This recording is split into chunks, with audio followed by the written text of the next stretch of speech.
അല്ല, ഇവിടെ ഈ കെട്ടിടത്തിൻ്റെ പ്രശ്നങ്ങൾ മാത്രമല്ല, UDF ഗവൺമെൻറ് അധികാരത്തിൽ വന്ന ശേഷം എല്ലാ ഡിപ്പോകളിലും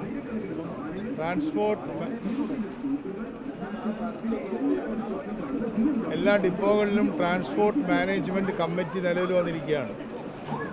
ഇവിടെ ഈ ഡിപ്പോയുടെ ചെയർമാൻ ഇവിടുത്തെ MLA ആയിട്ടുള്ള നമ്മുടെ ജയന്താണ് MLA ആണെന്നുള്ള കാര്യം നിങ്ങൾക്ക് അറിയാം. അപ്പോൾ എല്ലാ രാഷ്ട്രീയ പാർട്ടികളുടെയും പ്രതിനിധികൾ ഉൾക്കൊള്ളുന്ന മേയർ, അതേപോലെ തന്നെ ഈ വാർഡിലെ മെമ്പർ അടക്കം ഉൾക്കൊള്ളുന്ന ഒരു കമ്മിറ്റിയാണ് ഇപ്പോൾ നമ്മൾ എടുത്തിട്ടുള്ളത്.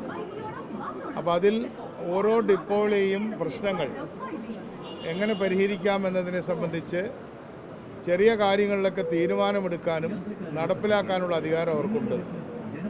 മേജറായിട്ടുള്ള കാര്യങ്ങൾ ഗവൺമെൻറ് ഏറ്റെടുത്ത് KSRTC ഏറ്റെടുത്ത് നടത്തേണ്ടതാണ്. അപ്പോൾ അതിൻ്റെ പ്രവർത്തനങ്ങൾ ഒന്ന് കാണാനായിട്ടാണ് ഞാൻ വന്നത്. എന്തായാലും TMC MLA നേതൃത്വത്തിൽ ഇവിടെ കൂടുകയും പലതവണ അതിനെക്കുറിച്ച് ചർച്ച ചെയ്യുകയും ചെയ്തിട്ടുണ്ട്. പക്ഷെ സ്വാഭാവികമായിട്ടും ഇവിടെ വരുമ്പോൾ ഇത് KSRTCയുടെ ബിൽഡിംഗ് അല്ല, KTDFCയുടെ ബിൽഡിംഗാണ്. അപ്പോൾ KTDFC എന്ന് പറയുന്നത് വേറെ തന്നെയുള്ളൊരു നോൺ ബാങ്കിങ് ഫിനാൻസ് കമ്പനിയാണ്. ഇപ്പോൾ ആ നോൺ ബാങ്കിങ് ഫിനാൻസ് കമ്പനി എന്ന രീതിയിലുള്ള ലൈസൻസ് കഴിഞ്ഞ 10 വർഷത്തെ ഭരണത്തിനിടയിൽ നഷ്ടപ്പെട്ടിട്ടുള്ള കാര്യം നിങ്ങൾക്ക് എല്ലാവർക്കും അറിയാം. പക്ഷെ അവരാണ് ഇത് ഓൺ ചെയ്യുന്നത്, ഈ കെട്ടിടം ഓൺ ചെയ്യുന്നത്. KSRTC അല്ല ഈ കെട്ടിടം ഓൺ ചെയ്യുന്നത്. അപ്പോൾ അതിനെ സംബന്ധിച്ച കാര്യങ്ങൾ ഗവൺമെൻറ് സെക്രട്ടറിയാണ് അതിൻ്റെയും CMD ആയിട്ട് പ്രവർത്തിക്കുന്നത്. ഞങ്ങൾ വിശദമായിട്ട് ചർച്ച ചെയ്തുകൊണ്ടിരിക്കുന്നുണ്ട്. അതേപോലെ തന്നെ ഹൈക്കോടതി ഇത് സംബന്ധിച്ച കേസുകൾ നിലനിൽക്കുന്നുണ്ട്. അതുകൊണ്ട് അതിനെക്കുറിച്ചുള്ള വിശദാംശങ്ങൾ നിങ്ങൾ ചോദിക്കരുത് എന്ന് ഞാൻ പറയുന്നില്ലെങ്കിലും അതിനെക്കുറിച്ച് കോടതിയിലൊക്കെ ഇരിക്കുന്ന വിഷയങ്ങളായതുകൊണ്ട് ഞാനൊരു വലിയ വിശദമായൊരു ഉത്തരത്തിന് ഇപ്പോൾ ഞാൻ തയ്യാറല്ല. കാരണം അവിടെ അതുമായി ബന്ധപ്പെട്ട കാര്യങ്ങൾ നടന്നുകൊണ്ടിരിക്കുകയാണല്ലോ. സബ് ജുഡീസ് ആവരുത് എന്നുള്ളതുകൊണ്ട്.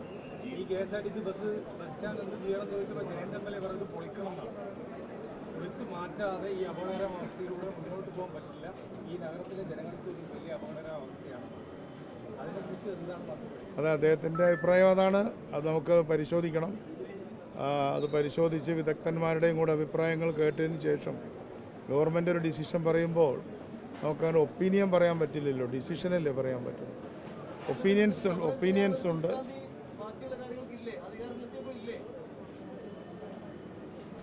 കേട്ടില്ല. സമരവും ഭരണവും രണ്ടല്ലേ. സമരത്തിൽ നമ്മൾ ഉന്നയിച്ച പ്രശ്നങ്ങൾ ഭരണത്തിൽ എങ്ങനെ നടപ്പാക്കാൻ പറ്റും എന്നല്ലേ നമ്മൾ നോക്കുന്നത്. അതുമായി ബന്ധപ്പെട്ട കേസുകൾ നിലവിലുണ്ട്. അത് വളരെ സങ്കീർണമായിട്ടുള്ള വിഷയമാണ്. അപ്പോൾ അത് ആ കേസുമായി ബന്ധപ്പെട്ടുള്ള വിഷയങ്ങൾ തീരുന്ന മുറയ്ക്കേ നമുക്കത് ചെയ്യാൻ പറ്റുള്ളൂ. അതിനുവേണ്ടി നിരന്തരമായി നമ്മൾ ശ്രമിച്ചുകൊണ്ടിരിക്കുകയാണ്.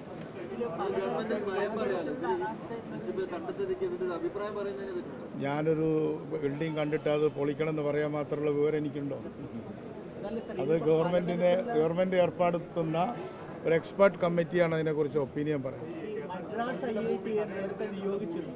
മദ്രാസ് IIT നിയോഗിച്ചപ്പോൾ മദ്രാസ് IITയിലെ ഇന്ത്യയിൽ അറിയാം നമുക്ക് ലഭ്യമായ ഏറ്റവും വലിയ നല്ല എക്സ്പെർട്ടാണ്. അവർ പറഞ്ഞത് 32 കോടി രൂപ അതെല്ലാം നമ്മുടെ മുമ്പിലുണ്ട്. അതെ, പക്ഷേ ഗവൺമെന്റ് അത് മറികടക്കാൻ വേണ്ടിയിട്ട് കേരളത്തിലുള്ള എഞ്ചിനീയേഴ്സ് എല്ലാ ഫയലുകളും ഞാൻ നോക്കിയിട്ടുണ്ട്. ആ ഫയലുകൾ നോക്കിയിട്ടുള്ളതിനെ സംബന്ധിച്ച് ഒരു ഡിസിഷൻ എടുക്കും. ആ ഡിസിഷൻ നിങ്ങളെ അറിയിക്കും. ഒരു ഡിസിഷൻ മേക്കിംഗ് പ്രോസസ്സിലാണ്. ഞാൻ പറഞ്ഞോട്ടെ, ഒരു ഡിസിഷൻ മേക്കിംഗ് പ്രോസസ്സിലാണ് നമ്മളുള്ളത്. ആ പ്രോസസ്സിനിടയിൽ ഞാനിവിടെ സന്ദർശിച്ചതും ആ പ്രോസസ്സിൻ്റെ ഭാഗമാണ്. അപ്പോൾ എന്നോടൊരാൾ ചോദിക്കുകയാണ്, നിങ്ങൾ പോയി കണ്ടോ? ഞാൻ കണ്ടിട്ടില്ല, അങ്ങനെയാണോ തീരുമാനം എടുക്കണമെന്ന് ചോദിക്കരുതല്ലോ. അപ്പോൾ ആ ഡിസിഷൻ മേക്കിംഗ് പ്രോസസ്സിൻ്റെ ആ തീരുമാനമെടുക്കുന്ന പ്രക്രിയയുടെ ഭാഗമാണ് ഈ സന്ദർശനം. അപ്പോൾ ഈ സന്ദർശനത്തിൽ എല്ലാ കാര്യവും പറയാൻ പറ്റില്ല. അതിനുശേഷം എക്സ്പെർട്ടുകളായിട്ട് അഭിപ്രായം ചോദിച്ചതിന് ശേഷം എൻ്റെ ഒരു ഒപ്പീനിയൻ ഉണ്ടാവുമല്ലോ.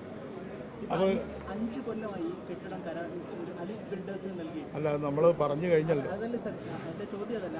അവർക്ക് ഓരോ മാസവും 12 ലക്ഷം രൂപ അലിഫ് ബിൽഡേഴ്സിന് ഇവിടുന്ന് വരുമാനമുണ്ട്. ഗവൺമെൻറ്റിലേക്ക് 1 രൂപ പോലും കിട്ടുന്നില്ല. അപ്പോൾ ഈ കെട്ടിടം ഉണ്ടാക്കിയതിൽ തന്നെ കുറേ പ്രശ്നങ്ങളുണ്ട്. കരാറ് കൊടുത്തതിൽ താങ്കളോട് ഞാൻ പറഞ്ഞല്ലോ, ഇത് KTDFCയും അവരും തമ്മിലുള്ള കേസ് നടക്കുകയാണ്. നമ്മുടെ വക്കീൽ വളരെ ആത്മാർത്ഥമായിട്ട് അതിന് വേണ്ടിയിട്ട് വർക്ക് ചെയ്യുകയാണ്. അപ്പോൾ ആ വർക്ക് ചെയ്തതിൻ്റെ അടിസ്ഥാനത്തിൽ ഒരു ഡിസിഷൻ വരും, കോടതിയിൽ നിന്നും വരും. കോടതി വിധികളുടെ അടിസ്ഥാനത്തിൽ നമ്മളും എടുക്കും. ഔട്ട് ഓഫ് കോർട്ട് സെറ്റിൽമെന്റ് ആണല്ലോ കോടതി നിർദ്ദേശിച്ചത്. അല്ല, അത് എന്താണോ തീരുമാനം, അത് ആ തീരുമാനത്തിന് ഇടയിൽ ഞാനൊരു ഒപ്പീനിയൻ പറയുന്നത് ശരിയല്ല.